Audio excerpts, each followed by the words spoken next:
What's going on, guys? Scarlet Eye Kurta here, back bringing you guys another One Piece video, and I'm so excited to be talking about One Piece chapter 999. And yes, I know I'm a little late to the party. I was ready to drop this video on Saturday, but my weekend was so crazy. I was in the middle of recording a Hunter x Hunter video as well, so you'll probably be receiving that video within 24 hours of this video dropping.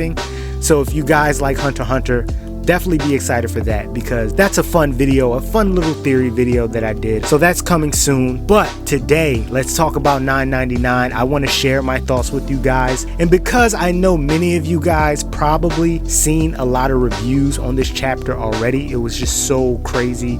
So much information that Oda dropped in this chapter. I'm not going to give you guys like a full review or breakdown of every page and every panel. I'm going to just give my key thoughts on what I thought was like significant and what we can be expecting for chapter 1000. Also, I wanted to tell you guys, this video will probably drop Wednesday or Thursday, so an early Merry Christmas to you guys. And it's exciting because Christmas, we should receive the scans for chapter 1000, and I feel like a little kid again, getting ready for his Christmas gift. Like, this is a big thing for Oda and for the series, and for all of us One Piece fans who've been following the series for a long time, or even those who just got into the series recently and fell in love with the series. This is such a monumental moment and a crazy occasion, and I am so happy to discuss chapter 1000. And I have a little theory at the end of this video I want to talk about in regards to chapter 1000 and what I think we can expect, so stick around for that. But without further ado,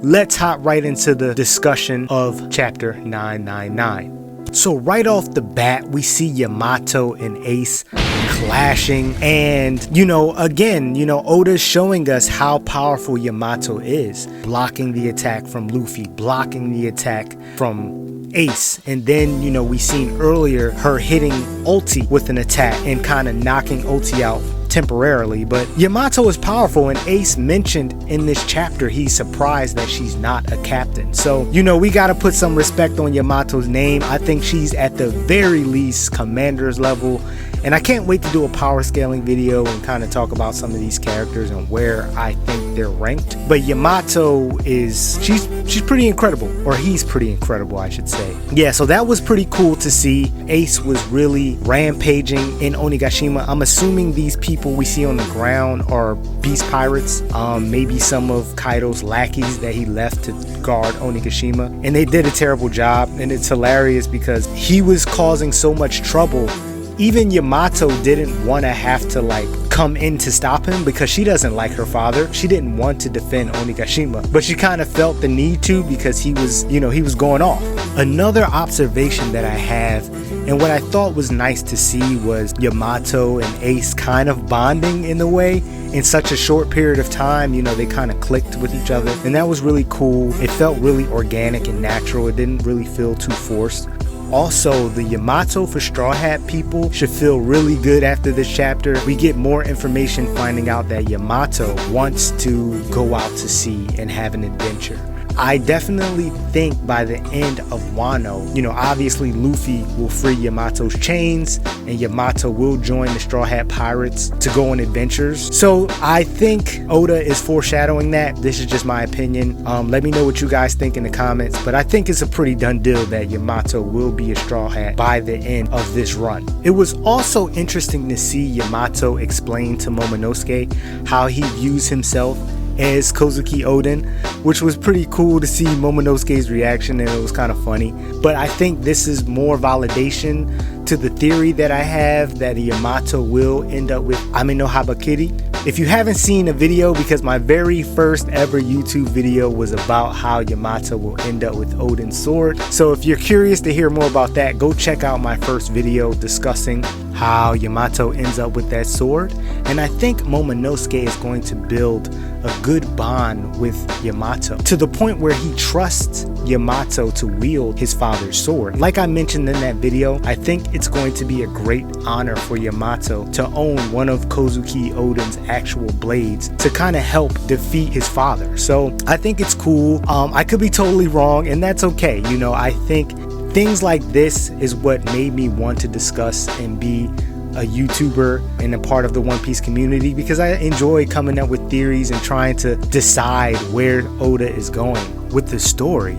And Oda is such a great writer where he leaves us little breadcrumbs, and it's fun for the community to try to decipher like what's going to happen next. But moving on from that, in my last review I mentioned that Nico, Robin, and Brook would probably go to the roof with Zoro and Marco. But in this chapter we get a little bit more clarity, and they're not going to assist Zoro. They ended up running into the castle, so I'm assuming they're going to run into their matchups, which could be page 1 and Ulti. Not sure yet, but we'll find out soon enough. So next, I want to discuss the Whitebeard controversy. Many of you may already know that a lot of people were upset with the flashback that showed Ace pretty much asking Whitebeard to go to Wano so they can defeat Kaido. And Whitebeard was like, he basically said, do you think you can vanquish a man that Kozuki Oden could not? We can't do anything about that. And a lot of people were upset. You know, and Ace is like, well, he has women and children as slaves, and Wano is just a mess. Like, we need to go. And he refused. And so people are questioning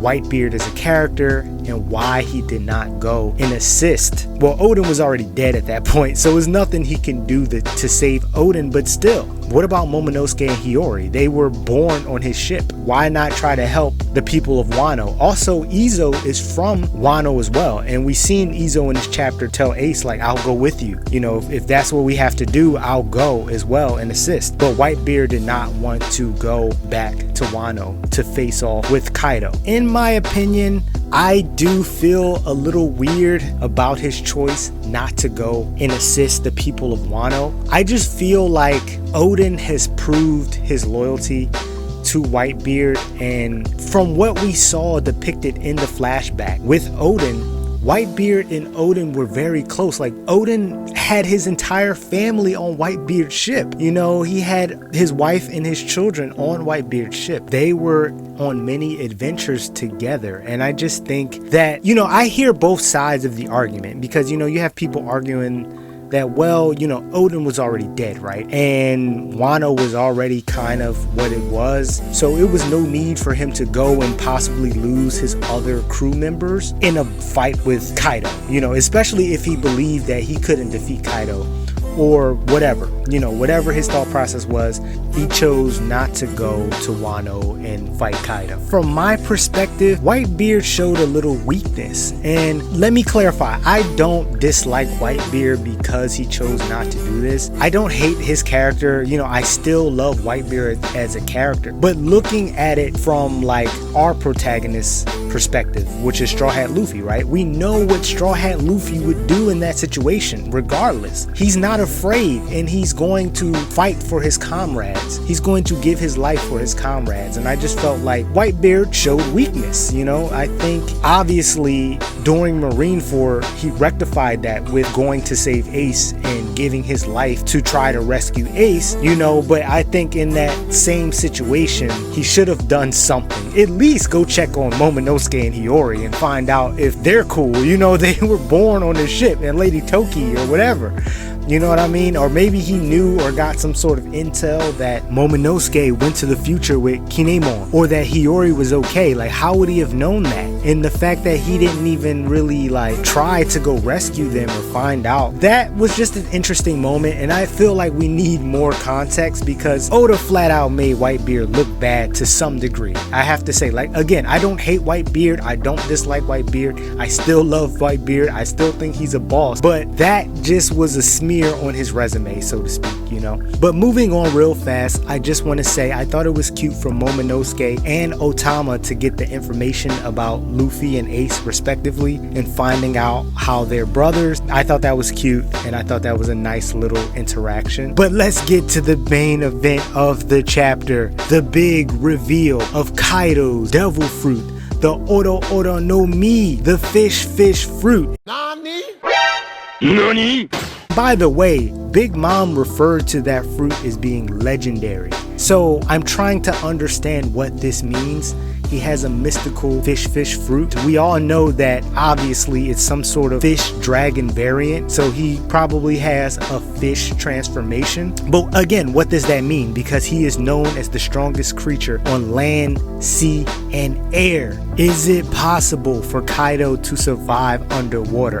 That is the question, and I'm curious to see or get more information on that, because I believe it is possible. I think he may have the only devil fruit that allows him to fight in water or be able to survive in water. So I'm sure Oda will give us some more information on that, but that is so cool. We finally have confirmation after all this time, and so many people thought he had some type of dragon devil fruit, but no, it's a fish devil fruit. And it's amazing how Oda foreshadowed this from the rip, you know, just going back to the beginning of Wano country when the koi fish had to go up the waterfall to get to Wano. Also, Kaido's tattoo is like a fish pattern. You know, it's just so many clues, even down to his laugh can be translated as Uro, which is, you know, obviously his fruit is the Uro no Mi. So I mean, it's cool, man. It's amazing. Oda is a freaking genius, man. Goda strikes again. But that leads to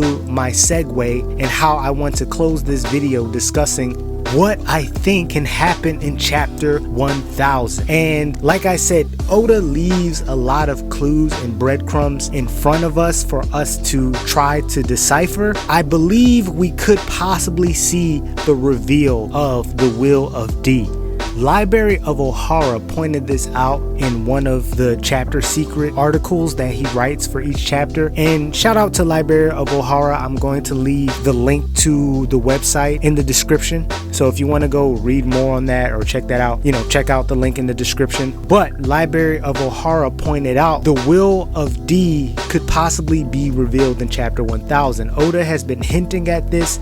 We've seen Law looking for the poneglyph, and he wants to know what the D stands for in the Will of D, or he wants to get more information on that. Another small nugget Library of Ohara pointed out is the word dawn. Now we know that the very first issue of One Piece is called Romance Dawn. This word dawn is mentioned several times throughout the One Piece story in describing a new era or a change, a major change in the world. And you know, we've seen Pedro mention that the Straw Hats will certainly guide the world to a new dawn. We also seen Yamato say something about guiding the world to a new dawn, and I think that can hint at what the D initial means. It could be the dawn, those who will usher in the dawn of the new world. I think that's very significant, and again, I don't want to get too much into that. Like I said, chapter 1000 is around the corner, and that may be something that is revealed in the chapter. And plus, I want to save that discussion for a future video, so I'm going to do my own research and try to find every instance of the term dawn used in the series and what context was it used in. Until then, guys, I want to thank you guys for watching this video. I hope you enjoyed the video.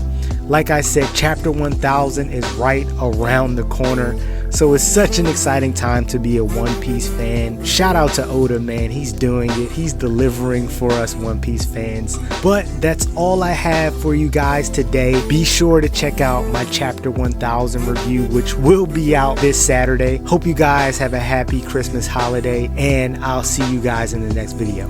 As always, thanks for watching.